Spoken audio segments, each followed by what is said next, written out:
அடுத்ததாக பார்க்கக்கூடிய ராசிக்காரர்கள் மீன ராசிக்காரர்கள். தாய் வழி உறவு, தந்தை வழி உறவு, அனுகூலங்கள், பிள்ளைகள் விஷயத்தில் பூத கண்ணாடி ஆராய்ச்சி கூடவே கூடாது. குலதெய்வ வழிபாட்டுக்கு அதிக முக்கியத்துவம் கொடுப்பது நன்மை ஏற்படுத்தி தரும். உத்தரவாதத்துடன் எடுக்கக்கூடிய முடிவு பலரால் பாராட்டப்படும். சிவனுடைய கோயிலில் இருக்கக்கூடிய பார்வதி தேவிக்கு வெண்மலர்கள் கொடுப்பதும் பசுனை கொடுப்பதும் மனசாந்தி ஏற்படுவது கண்கூடாக பார்க்கலாம்.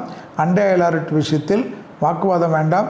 உடற்பயிற்சி செய்யாத மீனராசிக்காரர்கள் சனியால் பலவிதத்தில் சங்கடங்களை அனுபவிக்கக்கூடிய சூழ்நிலை ஏற்பட்டுவிடும்.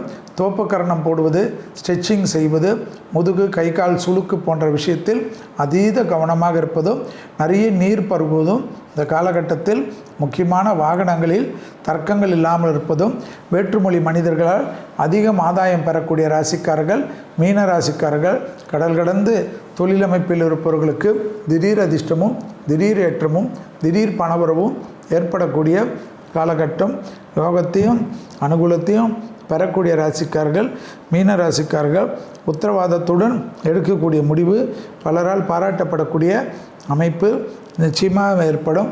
இழுபறியாக இருந்த நிலைமை படிப்படியாக மாறுவது கண்கூடாக பார்க்கக்கூடிய நல்ல காலகட்டம்.